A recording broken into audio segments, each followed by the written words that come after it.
Oh, yes. Hello and welcome to this Lunch and Learn. My name is Charlotte. I look after community here at Climate Salad, but this is my last day and you'll see my colleagues' faces there. There's Alison and I think Audrey and Mick and Olivia will do a fantastic job of taking over these online workshops. Before I get started and handing over the virtual mic to Tim Buckley to take us through this, his positivity and, illuminating us with the opportunity is incredibly infectious and it's hard not to be totally inspired by. I'd like to acknowledge the traditional owners on the land of which we meet. I appreciate that's different for all of us. I'm calling in from Gubbi Gubbi country. Wanya Nullam. And that is a welcome that my children actually taught me, that they were taught at their daycare. And I think that's so beautiful. And I hope that, the next generation has a lot more respect and knowledge of our First Nations people. I would also like to acknowledge that the First Nations people are the original climate-taking innovators, and I honour their continuous connection to country, land and sea. And I support the Uluru Statement from the heart. Tim, I'm going to pass over virtually to you to take us through why Australia is going to be this powerhouse for the future. Oh, and also I just wanted to do a shout out to Carola Jonas for, recent trade mission to Singapore and heading to New York as well, and the wonderful investment from Christy Chong as well. Congratulations. Okay, over to you, Tim.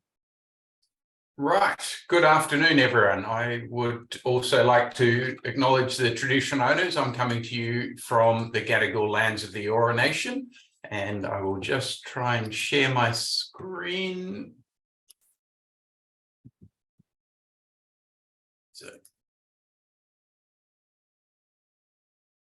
Sorry, Charlotte, is that coming through properly? It's coming, I think, not as in presentation mode. Now? Oh, it sure is now. Looks fantastic.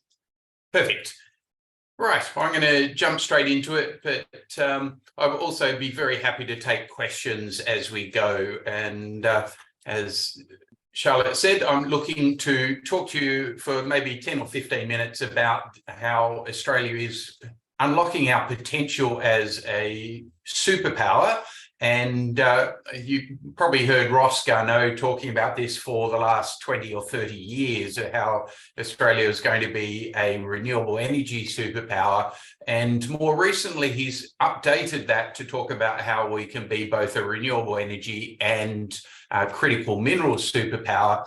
And so I've made it even more of a mouthful by saying we want to be a renewable energy powered critical minerals superpower by value adding our critical minerals before we export, and critical metals as well, because things like green iron, as opposed to exporting iron ore, means that we get to use our renewable energy and export embodied decarbonisation. But I might jump into that or deal with that more in the questions. But a few topics which I thought I might talk to today. Firstly, just there are some very positive trends that have emerged, particularly in the last 12 months, that do give me a lot more enthusiasm and a lot more excitement. So I think that is really important to have that framing. So I'll talk about the global trends. I'll talk about China in particular. Our mainstream media likes to make China the enemy. China is the laggard. China is the biggest coal miner, producer, importer in the world. All half-truths. I'll just emphasise that China is also by far the world leader in every decarbonisation sector in the world. World leader in terms of manufacturing, technology, employment, exports, and domestic instalments. So I'll just try and push back a little bit on the Murdoch pro-America, anti-China rhetoric, so that we've got a few facts at our hands. And then I will also mention the US Inflation Reduction Act. So it's called the IRA as an acronym, but the Inflation Reduction Act really has changed the entire global landscape, unbelievably so. So I'll come and explain a little bit about that. Australia has done a compact. Prime Minister Albanese has a compact with President Biden. Whether or not that will have a dramatic impact on Australia or not is very much yet to be seen. But it certainly gives the Albanese government a lot more emphasis on the massive opportunity. So it's all about Australia pivots away from being a petro state, as Dr. Finkel refers to us, and it's dead right. We are the third largest exporter of fossil fuels in the world. So I think the reality is we do have a lot of industry capture, we've got a lot of political capture, but we are seeing that landscape change and the narrative change as we realise Australia is actually going to be one of the biggest beneficiaries in the world of the energy transition. And so I'm going to jump into it. And my background, I've worked in finance for my entire career, and certainly the focus I bring is to say, well, we know we need the right government policy framework, but ultimately, once we've got that framework, get out of the way, because finance will actually mobilise at a speed and scale that can actually solve what the climate scientists have been telling us for 40 years has to be done. I am an optimist because I do believe finance can mobilise literally hundreds, if not trillions of dollars of capital. And we're starting to see that already. So I'll throw a few hundreds of billions of dollars of numbers around. If you actually... Charlotte, if you see any questions in the chat and want to pause me, just stick your hand up. I can't see the chat while I've got the slides up, but happy to take questions as we go. But I just stole this from the International Energy Agency report this week, which is a critical minerals strategic review that the IEA, the International Energy Agency, published. And what it just highlights is a point that I've been making, that momentum is really accelerating. So if you just have a look at these numbers, like solar installs last year up 35% globally. So we're not talking a slow, measured, orderly transition that'll take decades, as Barnaby Joyce likes to pretend is happening. The reality is it's happening at enormous speed, 35% volume growth year on year. And I think the IEA will be pleasantly surprised. Again, for the 15th year in a row, solar will come in probably more like 350 gigawatts rather than their 200, 280 this year. Solar's going to boom this year. We're seeing prices down 20, 30% already. And so in a world where we're being hit with massive hyperinflation from fossil fuels, we're seeing solar deflation starting to emerge again. So that will help drive the narrative and just accelerate the change. But it's nice to see wind after a couple of poor years. The IEA is modelling a 70% global pickup in wind installs, just 120 gigawatts of wind globally. And electric vehicles are really, really changing the whole dialogue. Like last year, we saw electric vehicle sales grow 60%. And this year, they're going to grow at least another 30%. So at the end of the day, finance looks at pivot points, turning points, points of inflection. And when internal combustion engines go backwards and the electric vehicles surge 60% in 1 year, that sort of changes everyone's thinking. So even laggards like Toyota have this year acknowledged that if they don't actually embrace electric vehicles, they won't have a business in a decade's time. And so the question in my mind is, who is still, of the automotive majors globally, who's even going to be bothering to build an internal combustion engine in 10 years' time? Why would they bother? And let me come to the China point. May last year, BYD, so if you haven't heard of BYD, it's the largest electric vehicle manufacturer in the world. It's bigger than Tesla. And BYD said, we're going to stop making internal combustion engines. They didn't say they would do it next decade. They didn't say they'd do it next year. They did it on the spot, on the day. And literally, you can see it in their monthly reports that they literally stopped producing, stopped selling internal combustion engines in May 2022. They said they didn't want to waste time building legacy products, and they just pivoted 100%. Now, part of the problem was they were growing electric vehicle sales 300% last year. When you've got 300% growth in your core business, why bother with legacy models? So, can I ask you a quick question, Tim? Sure. Hi, Philip from Bravo Charlie. Love all this stuff. I've visited BYD in China, so it's exciting times. When you're talking about the 30% increase in solar, what percentage of the generating grid are we talking about? Because a 30% increase is great, though. Are we like, is 10% of the energy generation grid currently solar and wind? Like, what is this increase related to? Thank you. Yeah, it's a really good point. Solar, and this is capacity and generation, but it's an increase. The solar percentage is still single digits, and you add wind in, you're talking low double digits globally. But it is about the rate of change when you're looking at flows versus the capital stock. You've got 50 years of legacy system. And so when we're replacing it, you don't replace 100% of everything on day one or 1 year. It will take you a decade or 2 or 3 to actually do. So you're about the rate of change. At the end of the day, solar is growing 30, 35, 40% per annum, and you compound 30, 40% per annum for a decade, and you see that it doubles and then doubles again. So it does get terminal. And so we are literally seeing almost no new coal plants built anywhere in the world except in China and a little bit in India. So literally zero new coal outside of coal power plants outside of China. But China's economy is growing so fast, they're actually still building coal-fired power plants as well. So it's getting there, but yeah, we are still, maybe I'll answer it slightly different. If solar installs double every 2 years, then what becomes a 1 or 2% increase per year today becomes a 2% increase in 2 years' time, then becomes a 4% annual increase in 8 years' time. And I'm expecting it to more than double every 2 years. So at the end of the day, all of the incremental demands being met from solar and wind, and what you'll then find is it eats into the base level of industry. And if you've got a coal-fired power plant that you thought was going to run for 40 or 50 years, and it's being eaten alive by zero marginal cost solar, you end up questioning, when do you actually close it? And that's where Australia is now at, where all the owners of coal plants are saying we want to close. And now the question's on the government. Well, we need to actually build enough wind and solar to replace that capacity before they close. And you saw that with Origin Energy's Eraring. So the biggest coal-fired power plant in Australia, they announced they're bringing it forward by 7 years to 2025. So 2.88 gigawatts, the biggest coal plant in Australia, and it's being closed in 2025. Now, that's a problem for New South Wales government because they've got to allow enough wind and solar to be built to replace all that capacity quickly. Now, I might come back to that. Follow-up?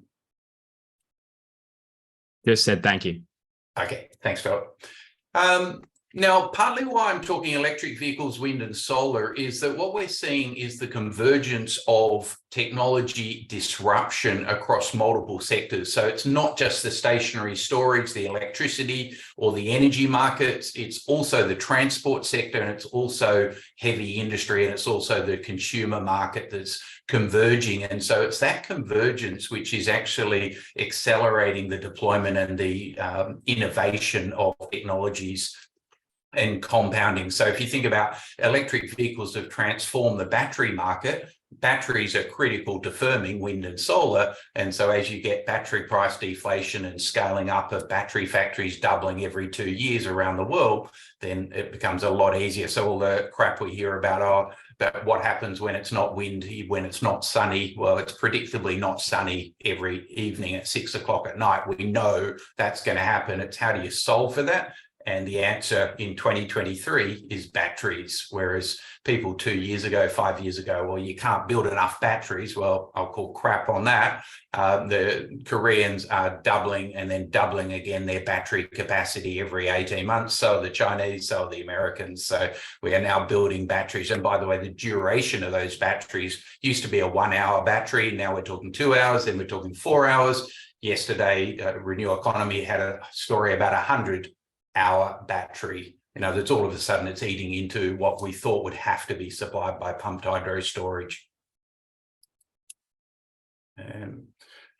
Now, this chart highlights, again, I'll just come back to the point about China. China absolutely dominates the world. So it is the biggest producer, importer and consumer of coal. That is a half-truth. They are also the biggest developer and manufacturer of wind and solar and hydro and nuclear and grid and green hydrogen and refining of every critical mineral that we're going to need for all of the energy transition. So China is red in this chart, and they absolutely dominate global supply chains. Now, I'll come back to that. That's positive and negative. It obviously means we have supply chain security issues. That's really antagonized the Americans to the point where they're now responding with a huge amount of subsidies, and that is driving what I couldn't have dreamed this outcome a year ago. We now have America racing against China, who is then the Japanese, the Koreans, the Indians, and the Europeans, and even Australia are all in the same race now. And so everyone's racing to the top because China is such a lead, and people have realized that's a strategic risk. And one of the key themes, which I think is really positive for Australia, is that we're actually a beneficiary. If people don't want to be totally dependent on China, they've got to do manufacturing and supply chains elsewhere. Australia is perfectly positioned. Just another data point on China. If you think about the Australian electricity grid is about 60, 70, 80 gigawatts of total capacity, depending how you define it. In the first 5 months of 2023, China installed 87 gigawatts of wind and solar in just 5 months. So more than the entire Australian grid. They did it in 5 months. So when China moves, it's always staggering. China is an enormous country, but so all the numbers you look at are huge. But the idea that China added 61 gigawatts of solar, 16 gigawatts of wind in the space of 5 months. It's and by the way, the IEA, the International Energy Agency, did not forecast that. So the IEA every 6 months has to upgrade their global forecast because they always underestimate solar, and they also underestimate the Chinese commitment to decarbonisation. So 2 or 3 years ago, China talked about hitting a absolutely amazing target of 1,200 gigawatts of renewables by 2030. They'd actually have to slow down not to deliver on that by 2025, 5 years ahead of their targets. And it's a point worth bearing in mind that Australian and Americans like to talk about what we might do. China likes to do and then tell you what they've done. And it's never more evident than in the energy market. So China sets a target, they usually exceed it. Another data point on China. China in electric vehicle sales in the first 5 months of this year, the IEA, remember, was saying China electric vehicle sales globally would only grow at 30%. The IEA has a history of being wrong, being too conservative, of underestimating the power of incumbency of fossil fuels. And so it gets back a bit to your question, Philip, the rate of change, like China this year, 47% increase in electric vehicle sales, where China is already 60% of the world's EV sales, and they're growing at 47%. So that means the rest of the world actually has to grow at well below 30 or 35% to get to drag the average world down. Like, we've got to try and keep up with China. And then one of the other things which is spurring on people like Toyota and the Japanese and the Europeans is last year, China overtook Europe to become the second largest exporter of vehicles in the world, second only to Japan. This year, they've overtaken the Japanese. So now the Chinese automotive industry, not only the biggest auto market in the world domestically, but they're now the biggest exporter. And a lot of what they're exporting is world-leading electric vehicles. So Philip mentioned he'd been to BYD in China. These days, you'll see a lot more BYDs in Australia. Tesla's everywhere, but BYD is quickly catching up. Anyway, you're probably getting the theme about China. I'll just hit you one more time, just so you think. And again, I'm trying to push back on the Murdoch media bullshit because there's no other word for it. It's just wrong. When America this year, and I'll come to America, and it's unbelievable watching America move, like American ingenuity, American capital. When you actually antagonize them enough, they actually know how to respond at an amazing speed and scale. But let's not underestimate the Chinese. So when the Americans have announced they're doing a massive all-in subsidy of everything to do with decarbonisation this year, they've put in a 40% module import tariff against China, so they have to build American modules, 40% import duty against China. They've put in domestic content requirements, all of which is stimulating American construction. So America is now building a couple of solar module manufacturing facilities of 3 gigawatts a year. China announces their biggest factory in solar is 56 gigawatts a year, like 19 times bigger than the biggest American factory. And by the way, China's announced 10 or 12 of these factories in the last 6 months. So it's just unbelievable. Now, there's a real positive for Australia. I'm expecting the world's solar module manufacturing capacity will double. It's already doubled in the last 18 months. It'll double again in the next 18 months. Now, does the world double its installs of solar every 18 months? At the moment, no. We're only doubling every 2 or 3 years. So what China will do is just drop the price because they want to run their factories 100% utilization. So we've seen module prices drop about 30% from their highs 18 months ago, but polysilicon prices, which China is 90% of the world's polysilicon, that's the raw material for modules, and China doubled their polysilicon capacity in the last 18 months. They're doubling it again in the next 12, 18 months. And so the polysilicon prices dropped 77% this year alone. I'll say that again, 77%. Now, we've all got used to hyper fossil fuel commodity price inflation in the world in the last 24 months, like oil prices through the roof, LNG prices through the roof, coal prices through the roof. Well, solar is deflationary. Now, for the last 18 months, 24 months, it was going up because you produce polysilicon with coal-fired power, but increasingly with solar. And so now that the price is coming down, we'll see solar really ramp up. But as I mentioned, I mean, this isn't solely a China story. I think the Americans have finally realized they are a decade behind China in all of these technologies. And it's not just about American military rivalry of China and economic rivalry. China is doing it for jobs. They're doing it for investment. They're doing it for exports. They're doing it for technology dominance. They're doing it for market share growth. And so America has started a trade war with China. It's heating up this year quite badly. So all of a sudden, we've got to move away from globalization after 50 years of globalization. But as I said, when America moves, they tend to do things in a pretty big way. So this was a fact sheet that President Biden put out last week saying they announced the IRA. It's a $369 billion subsidy to stimulate decarbonisation initiatives in America. And so far, 9 months in, they've mobilised $500 billion of new investment. And that chart, you could almost argue is a Chinese chart. That's American manufacturing investment, the green. You can see it's 4 times what it was 2 years ago, and it's 8 times what it was. So Biden's getting a massive economic boom on the back of this, which is great. That might actually keep him in the White House and keep morons out. But what they're seeing is a massive boost in investment, massive boost in manufacturing, and have a look at the American jobs employment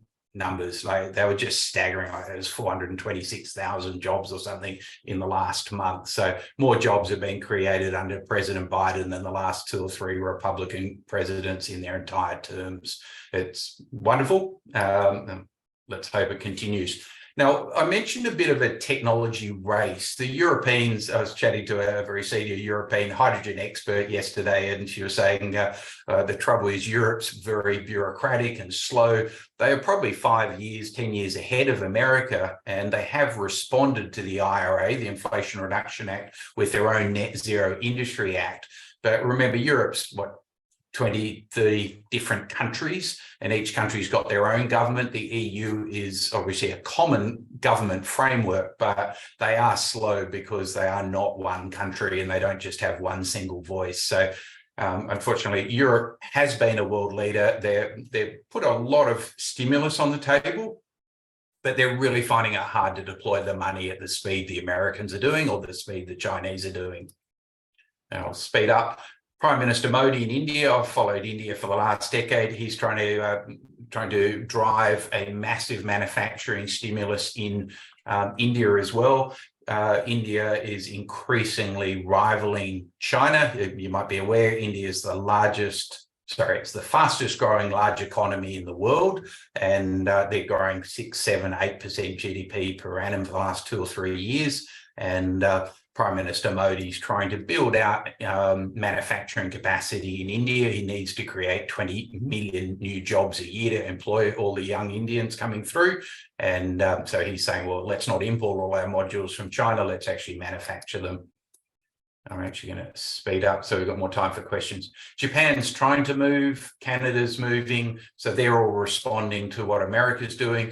We've just put out a report on Korea. So Korea has decided that it will definitely leverage its free trade agreement with America. So America is trying to create trade blocks against China and build alliances. If you've got a free trade agreement with America, you're in the box seat. Korea's got one, Australia's got one, Indonesia's got one. You might be aware France doesn't have one, Europe doesn't have one. So they got really annoyed when the Americans rolled out the IRA, because at the end of the day, America is still the biggest economy in the world. And when they're importing your product, it really drives things. So Korea has decided that batteries is going to be their real point of difference. So the Korean government's announced a massive stimulus of battery manufacturing. Why am I stressing that? Batteries go into electric vehicles, and Korea needs all the inputs, all the critical minerals to actually supply all of their batteries, which are then exporting to America, and all the EVs that Korea is exporting to America. And so Australia is in the box seat to partner with Korea. Now, we've also had, I mentioned the compact. So President Biden and Prime Minister Albanese announced a compact about 8 weeks ago. It's hard to see what the details are in terms of tangible outcomes, but at the end of the day, it's really interesting when you see the Americans frame something in the context of climate, energy, and defense. Now, America is obviously very militarily focused, and when they're putting climate and energy and defense and supply chain security all in the same, it gets them bilateral agreements, and it gets enormous support. So Australia has really been given a very heavy preferential position. What it actually means, we don't know, but what it does do is stimulates the Australian government. So the questions we're having with the Australian government is, like, how does Australia respond at the speed and scale required to seize even half the opportunities, or a quarter or a tenth of the opportunities that are available for Australia? So we did see Minister Madeleine King, so Mining Minister Madeleine King, come out with a critical minerals strategy last month. It was a bit of a disappointment. Lots of good words, lots of right strategic framing, $500 million of new funding. Now, why am I 500 million? Is a lot of money for any of us, but when President Biden's thrown $369 billion of subsidies on the table, and by the way, 369 understates it, because what they also did was throw in $400 billion into what's called the Department of Energy Office Loan Program. That's on top of the 369 billion, and that's US dollars. Now, the DOE, on literally the same week we announced we're putting $500 million into critical minerals, the Department of Energy Office Loan Program, Giga Shaw, if you haven't Googled him, he's quite an interesting character. He's trying to change America. He's single-handedly, thanks to President Biden, he's trying to deploy $400 billion, and he's trying to do it in 2 years while Biden's still in the White House. And so on the same week that we announced 500 million, Madeleine King, the Minister King, announced 500 million, Giga Shaw announced a $9.2 billion loan to one joint venture between Korea and Ford to build 3 massive battery factories to supply all the EVs in America. One deal, 9.2 billion, and our federal government thinks 500 million spread over a couple of years across our entire industry is going to be enough. And I would say it's a great step in the right direction. We need to take 100 more steps. We put out a report along those lines saying, look, Australia can't we can't throw $300 billion on the table. We'll struggle to find $100 billion. That's the sort of number we're arguing. Australia needs to find $100 billion of public money so that and public national interest strategically focused funding. Doesn't all have to be subsidies. It can be capital, it can be equity, it can be debt, it can be VC, it can be export credit finance. But that will then crowd in $200 or $300 billion at least of private capital. Now, part of why we're doing this report on Korea and Australia is the idea it doesn't have to be Australian money. Like POSCO and KEPCO, two of the biggest trade partners for Australia, they want to invest in Australia. They could bring tens of billions of dollars each to our country to invest here. And in fact, I think if you look at Renewable Economy this week, KEPCO just announced they wanted to invest $50 billion alone in Australia. POSCO last year announced they wanted to invest $40 billion in Australia alone last year. So in other words, we can do it with partners. We logically should do it with partners, particularly let's pick some world leading partners like the Koreans. And you probably can't read all the data but I'm happy to share the slides. So the chart on the top left, if you just think red is China, that's the top 10 battery companies in the world. You can see China dominates, but what you can also see is that Korea is blue. If you take out China from the equation, then because China can't supply batteries from China into America under the IRA. The IRA is very protectionist. It's all about causing a trade war with China. So Chinese battery companies can't supply America. Now, if you take all the Chinese world leaders out, that leaves Korea having 3 of the 5 non-Chinese battery companies in the world. And Korea sees that opportunity and they're running as fast as they possibly can. This chart, maybe just to give you a taste of the magnitude of change that we're thinking about and that the Australian government needs to think about. This was a plan put out by Bill Johnson, the Western Australian Energy Minister, on the day of the budget, the federal budget. He was trying to upshow Jim Chalmers. Jim Chalmers putting out the first budget surplus in Australian recent history. And anyway, WA Energy Minister throws this on the table and says, the Western Australian government, which hasn't done a lot on decarbonisation, hasn't been a world leader on investing in the future, world's biggest LNG state. So, of course, they're captured by the fossil fuel industry. At any rate, they tried to change that narrative overnight. They announced they were going to build 50 gigawatts of wind and solar and storage in the next 20 years, like a tenfold expansion in WA in just 2 decades. That's the sort of order of magnitude of thinking we need. So it's staggering to see this chart and coming from the Western Australian government. When you think about Western Australia, like what is their big exports? It's iron ore and it's LNG. So it's a petro state.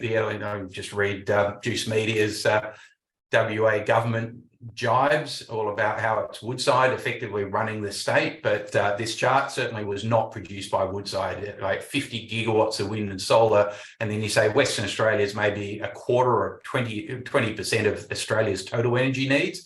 That means Australia needs to invest 250 gigawatts in wind and solar. So, that's $250 billion of investment. So we're talking hundreds and hundreds of billions of dollars of opportunity.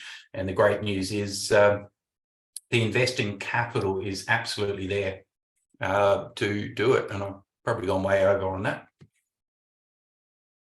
No, not at all. I'm sure there are plenty of questions. What about, is Australia the biggest producers of lithium as well? So seeing those charts across, China obviously dominates in manufacturing, but where can Australia play a role? Charlotte, that's a great point to start on. And when Minister King put out her critical minerals strategy, she said, we need to consider Australia's proportionate response. And my response was, after I finished swearing, to say, well, okay, proportionate to the opportunity. So I love your first question. Australia is half the world's lithium production. So I'll just say that again. Well, let's respond proportionate to the opportunity. We're half the world's lithium production. Let's go proportionate for half the world's response to the energy transition, not proportionate to our population, which is 1.3% of the world's population, or our GDP, which is 1.5% of world GDP, we're 50% of the world's lithium. We're also 38% of the world's iron ore exports. We're also 55% of the world's coking coal exports. We're 20% of the world's thermal coal exports. We're 50% of the world's lithium. So that's the sort of proportionate thinking I want. I want Australia to think in the hundreds of billions of dollars, if not trillions, but let's not be overly ambitious. So let's cap it at sort of $500 billion of investment, and then we can reevaluate whether we should chuck another $500 billion in next decade. Tim, I've got a question just adding on to that. You mentioned, I think at the start, that we dig up a lot of lithium, and I think probably the same for nickel and copper and a bunch of these other critical minerals. But that looks like from those charts that you had that China does most of the actual value add. So not necessarily just the manufacturing, but the refining and everything that needs to be done in between that. If you think about the value chain at the moment, if we're just doing digging up and shipping out, how do we actually start doing more of the the value added materials onshore, which I guess would also please the Americans? Tom, great question. I see in the chat Kirk's on board here. Kirk's working with Supercharge Australia and working on lithium. Actually, do you want to respond on that one, Kirk? Or have you got a question? No, I'm happy to have a crack. I'm sitting here busting with stats for people. Thanks for the question, and as ever, Tim, thanks for the presentation. The opportunity is enormous, and let me come back one little step. So we're talking about large amounts of money that are hard to contextualize, but it's really not that very much money. Our housing stock is valued at $9 trillion in Australia, whatever we think that's a fair number or not. We have $3.4 trillion of superannuation funds under management, our retirement savings collectively. The sovereign wealth fund in Norway is now valued at $1.5 trillion from appropriately taxing their fossil fuel industry, which is a national industry, so different to ours, but nevertheless, a long way ahead of our sovereign wealth fund, which is called the Future Fund, and that has about $250 million in it. That's appropriately structured to receive revenues and make all of the kinds of investments that we'd like it to make. But at the moment, its only responsibility is looking after the retirement benefits of federal government public service workers. So we could have a lot more ambition in that. And when Tim and I get together, as he's just indicated, we talk about perhaps can we find $100 billion to pump prime these opportunities in Australia all the way along that value chain the previous questioner was asking about. So in that context, it's really not a lot of money. And that's in fact, Jigar Shah's line. He says, how much is a lot of money whenever he's reaching out to make his latest $9 billion investment in the US? He's utterly unconcerned because he knows that all of these activities are actually investments. They are not, they're not costs. It's not social services. It's not health. It's not all of those large scale government expenditures that normally run at a cost to the economy. These are genuine investments with the massive growth that's going on around the world that Tim's showing you in his charts that will return dividends to Australia's future.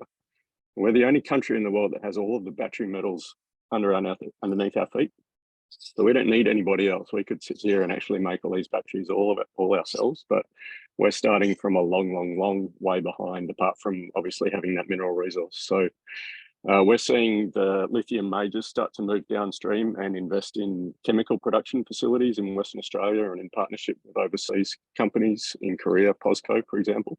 But the organisation that I'm working for, Supercharge Australia, is trying to accelerate every other startup along that entire value chain. So whether that's better exploration technique, better mining techniques, electrifying vehicle fleets or other processes, even just decarbonising the chemical production that occurs beyond the digging of the minerals, all the way then through to production of novel cell chemistries, production of battery packs and battery management systems, EVs, if we get to that. There's an emerging, and it was mentioned here in the chat, Good Carco, who are upscaling current EVs, but there's an emerging business sector in Australia of retrofitting ICE vehicles to EVs. And that has some interesting opportunities for Australia that we'll probably be having some little more to say about in the coming weeks and months, just in relation to no longer or not having access to a large proportion of incoming electric vehicles with high demand for them, and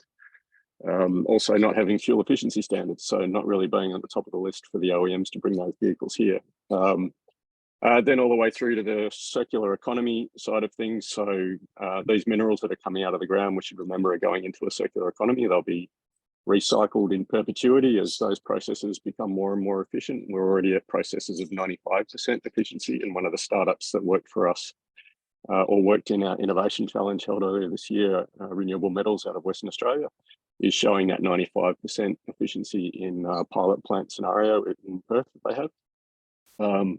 So anywhere along that chain and anywhere in perpetuity through that circular economy, remembering we're just in this amazing extractive phase of the circular electrical economy, we will have opportunities to track these minerals around our economy and pull them in and out of new battery chemistries and new vehicles and new power storage applications for many, many, many years to come. So there's a lot of opportunity here. There's a lot of great research being done in Australian universities, but as we're all well aware in the startup sector, Australia is not very good at commercialising those opportunities. So we're working with American colleagues at New Energy Nexus, where I work, to try and bring as much expertise here as we can, create a long-term economic prospect for Australia out of these businesses, and look towards those emerging Asian marketplaces of perhaps 3 billion people, not 300 million people in the US, where they've managed to find $1 trillion worth of stimulus for us to build businesses and export these materials into. Thanks. Thanks, Kirk, for the answer. But I mean, absolutely, like, you know, the high value parts of this, you know, lithium supply is going elsewhere. You know, Australian government spends 11 billion on subsidies for fossil fuel and 500 million for critical minerals. Blows my mind. Pavina, you have a question. Do you? Sorry. I was just trying to figure out how to unmute myself. Sometimes I get confused between Teams and Zoom. I've got, I guess, two main questions. The first one, in the Indian government has, I think, $2.5 billion subsidy to set up manufacturing facilities for energy storage in India. And just wondering, and I know that there are other subsidies available in other countries. Like, for example, I think it was announced 2 weeks ago that a thermal storage energy startup from the US called Rondo just set up manufacturing facility in Thailand. Just wondering, what do you see as the opportunity for Australia with regards to partnering to, I guess, near shore rather than onshore some of these manufacturing facilities in the region? And second question, I think there's a lot of talk about how much storage we're going to need globally, but not. And then I think the base case assumption is that, well, we're going to need as much critical minerals to be able to serve the growth, the demand for energy storage. And just thinking around, the EU just launched last week, I think the EU Council just proposed a regulation essentially to introduce circularity in recycling of batteries, particularly from EVs, and also to certify origins of the minerals, but also the carbon footprint in manufacturing the life cycle, across the life cycle of the batteries. And just thinking through all of this, I guess, how is the Australian government, the feds, thinking about how we think about circular economy or recycling of batteries with regards to kind of the storage requirement in this country? And yeah, I think it's just a very contentious issue, particularly because there's a lot of governments that are trying to push for deep sea mining, and then we're really seeing two camps, one that are for deep sea mining, particularly China and Norway, and then the other camps led by the EU that is against deep sea mining. So I think there needs to be a balanced approach towards how we talk about critical minerals. Sorry, that was a very long question, but I was just going to say, we have four other hands up for questions and 10 minutes left. So Tim, rapid fire response if you can. Yeah, a lot in that. Pavina, thank you.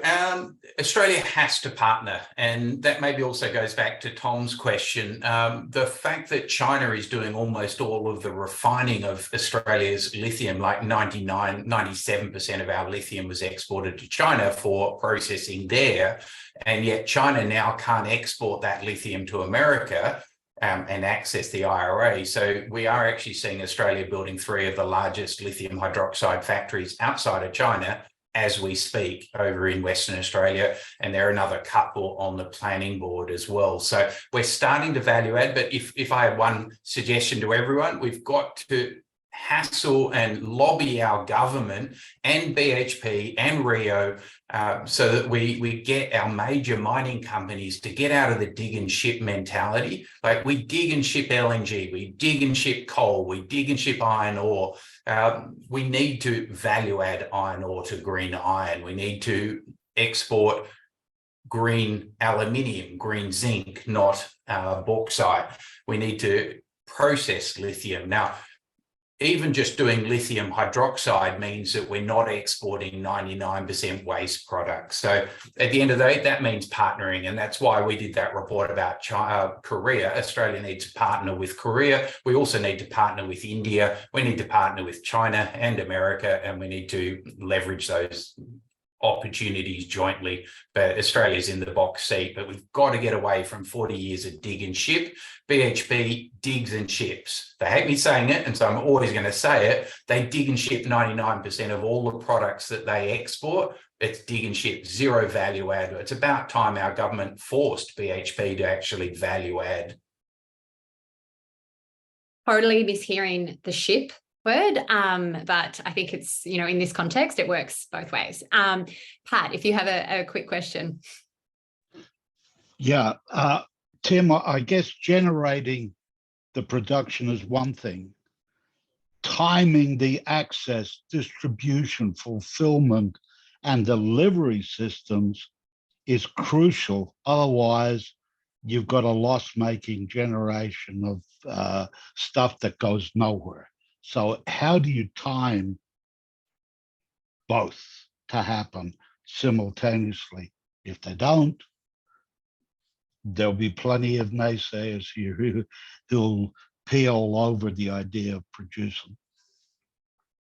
Yeah, that's true. And that's where I think the federal government is trying to rebuild our public service, and they have launched the Net Zero Authority to actually have a roadmap. I mean, everyone hates the ISP, but thank God we've got it, because Audrey Zilberman, the ex-CEO of AEMO, spent 5 years building up the integrated system plan so that when we finally got a government that wanted to think about decarbonisation and wanted to think about dealing on the climate science, we had a roadmap, and we were able to run really fast with that roadmap. At least we're running in the right direction. It's not optimal. It needs some finance people in there. It needs more community consultants. It needs a lot less engineers in there. But at least we've got a roadmap. So for Australia, we need a climate roadmap. That's the Net Zero Authority that Chris Bowen has announced. He's quickly trying to staff it up. We need to restore credibility in the Climate Change Authority. And so they're trying to actually, again, tell us about the science and what that means for the Australian people. We need to skill up our labour force. We need to reorient our immigration patterns so that we get enough workers who are skilled and able to deliver on it. There are a whole lot of training and skills and deployment. I look at it from a finance perspective, and Kirk sort of answered it pretty straight on. Australia's got, and Charlotte threw it in the chat, we've got $3.4 trillion of capital in our superannuation system. There's more than enough bloody money to actually invest in Australia. Let's just do it. Will some of the decisions be wrong? Yes. But making decisions and getting on with it, this is a technology race. And the great news is China and America and Korea are running as fast as they now possibly can. And it's Australia's opportunity. We're in the box seat. So let's just make some decisions, deploy some money, and let's back Australian ingenuity. Love it. And talking about investing, Tom from Bunjalung Country and Regen Investors, you have a question. Thanks, Ed. Tim, just to follow up, I mean, presumably there's a delta in terms of efficiency in doing the value add activities. I imagine it's much, much cheaper at the moment to do that in China Obviously, we have to become cost competitive. Like, how far off are we into what's the delta there in terms of how much it costs to do those activities in China versus what it would cost to do here in Australia, and how do we close that gap? Yeah, Tom, that's a really good question. There's a couple of ways of looking at it. Let's just look at lithium for a minute. There was a great report from McKinsey, which we've stolen shamelessly from in our report, because they've got a brilliant chart. Because POSCO came out and said, get back in your lane. The AFR, the Australian Financial Review, or Australian Fossil Fuel Review, I forget their name. Anyway, they came out and said Australia should just keep digging and shipping. POSCO said, let's dig and ship. How about Australia stay in our lane and just supply all the critical minerals to Korea so they can do all the value add? They're cheaper to build plants than we are. And statement of fact, yes, they can build lower cost manufacturing facilities. But what the McKinsey report said is manufacturing capital cost is only one part of the equation. And in fact, McKinsey pushed right back on POSCO and Korea and said Australia is the #1 lowest cost manufacturer of lithium hydroxide in the world by a factor of 30% or something. This is a report McKinsey put out only a month ago. Now, I'm from finance. You can make up any numbers you like, say it with conviction, it looks good, but it's really obvious when you think about it. Lithium, like our newest non-Western Australian lithium mine is in Darwin, it's core lithium. They are 99% waste product, 1% lithium. And we're at the moment exporting all of that. 99% waste product is being exported to China. So China might be able to manufacture cheaper than us, but the transport costs of getting 99% waste to China is what the point that McKinsey was making, that if we actually look at the total system cost, including transportation, Australia is actually far better off doing the value add in Australia. And we do iron ore, our average quality of iron ore is 55%. Let's actually get that up to 70% and then export it, or bauxite. I mean, you can say it for any of them, bauxite or aluminium. Let's do green aluminium, which is effectively take our renewable energy and convert the bauxite into aluminium and export green aluminium. So what I'm really hoping is that when the Albanese government grows up and starts actually really recognizing Australia has a world leadership opportunity, then they'll start campaigning for Australia, for the world to have a price on carbon, and for all of our trade partners to have a price on carbon, for Australia to have a credible price on carbon, because our #1 competitive advantage is the fact that we've got far more land and the best wind and the best solar in the world, and we've got a low population density, and we've got the ability to build at world scale, and we've got the best capital markets, or one of the biggest in the world. So we've in fact got the ability to export embodied decarbonisation, so that the sooner the world actually starts to price in the pollution of carbon emissions, the sooner Australia's #1 competitive advantage is actually valued by the world, so that we help all of our trade partners decarbonise their economy, because it's really hard to decarbonise Japan and Korea, whereas it's quite easy, in my view. We've got a massive competitive advantage. So that's part of the why Ross Garnaut's rhetoric and story is so important. It's all about Australia being a renewable energy superpower, so that we're actually exporting embodied decarbonisation. Tim, sorry to cut in. People are realizing in the West that their single point of failure is not a supplier in the supply chain, but a country in their supply chain, namely China. And that's changing the West. And must be a remarkable opportunity here for Australia to take advantage of that. I actually, sorry, I know we're out of time. Go, Charlotte. Oh, I was just going to go to Julie's question quickly before we wrap up, if that's okay. But yeah, when you put it, Tim, it always seems so simple. It's like, just do it, you know? Julie. So just onto the just do it. How do you propose in terms of procurement strategy? Because clearly it's Australia's investment appetite with your investment mindset and hat, and same with Kirk, to enable a culture and investment for startups like ourselves, which are smaller scale pilots, which then can be, you know, nationally scaled up easily. Yeah, thanks, Julia. Part of what we're saying, and I think what the Albanese government understands, is that you don't want to bog it down in the government. I'm from finance, okay, I'm biased, but finance can move at speed that the government never can. But finance also has a sole purpose test, and that means you've actually got to invest for the risk-return trade-offs. Whereas what Kirk was saying, and I'll build on that, it's the $100 billion of public strategic capital that can deploy in the Australian national interest, decarbonise projects, de-risk the projects, and then crowd in private capital. And so part of it's building the enabling infrastructure. For your question, it's about, well, part of that is actually providing venture capital funding, seed capital, arena funding. It's the common user facility. It's all of the above. And some of those decisions will be wrong, but we've got to give the government the right to actually make some wrong decisions, because they've got to make decisions to make up for a decade that's been wasted. But I would argue, give it to Arena, give it to CEFC, give 20 billion bucks to the Future Fund, because they could deploy 20 billion bucks in about a week. That's how fast finance can move. Now, they can then own strategic stakes in Australian strategic industries, but then also seed some venture capital so startup companies can take more risk. Because the idea that you're going to wait 12 months for an Arena grant and then it'll be, I don't know, $100,000 or $1 million bucks, go to GigaSure and he'll give you 10 million or 100 million. We've got to think about the massive opportunity and the scaling up. And we've got to think we're competing against China. China is the biggest player in the world. They are a communist state. The government just says, do it, and the money flows. Well, how do we think strategically like China? The government's got to actually think strategically in Australia's national interest. But final point I'll make, and going back to Tom's question, Australia is in the box seat. China's our number one trade partner. Let's work with China. America's our strategic partner. Let's work with America. We can work with both of them. And I'll go back to Praveena's point. We also want to work with India. That's the second biggest the biggest population in the world, and that's not allied with China or America. So let's diversify our risk as a nation, and let's help all of those nations decarbonize, and let's seize the opportunity for our country. Be ambitious. Tim, what's the skills gap, do you think, with Australia's finance culture for VC and the like compared to the US, and what is exactly lagging? Because from like a little innovation panel, they said it's because the appetite for America and risk was, look, I've got $1 million to throw at this, I've got 10 mil to throw at that, let's just do it.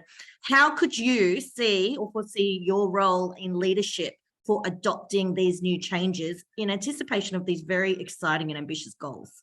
I feel like that's going to open up another can of worms. Yeah, I'll stop it there. But I know that's my main question. That's what it was. You had such a mic drop moment there of like how you wrap that up perfectly. And thank you so much, Tim. And thank you so much for the questions. Tim is, please hit him up on, I'm just going to vote W in here. Please hit him up on LinkedIn. He is a wealth of knowledge. And, last week when we had the hottest day on record, smashed the next day by an even hotter day. I'm totally inspired by the enormous opportunity that we have here in Australia. Like, we don't need to be that coal mining town where we, I'll say ship with the P, when we dig and ship. We have such an enormous opportunity here. And thank you for enlightening everyone. Tim is also going to share the slides. And thank you, Kirk, for sharing the reports and links. Thank you so much. This is my last workshop hosting, but I'm obviously still part of the community and I will see you all around. But thank you so much, and join me in thanking Tim and Kirk for your answers too, and the whole community. Thank you so much.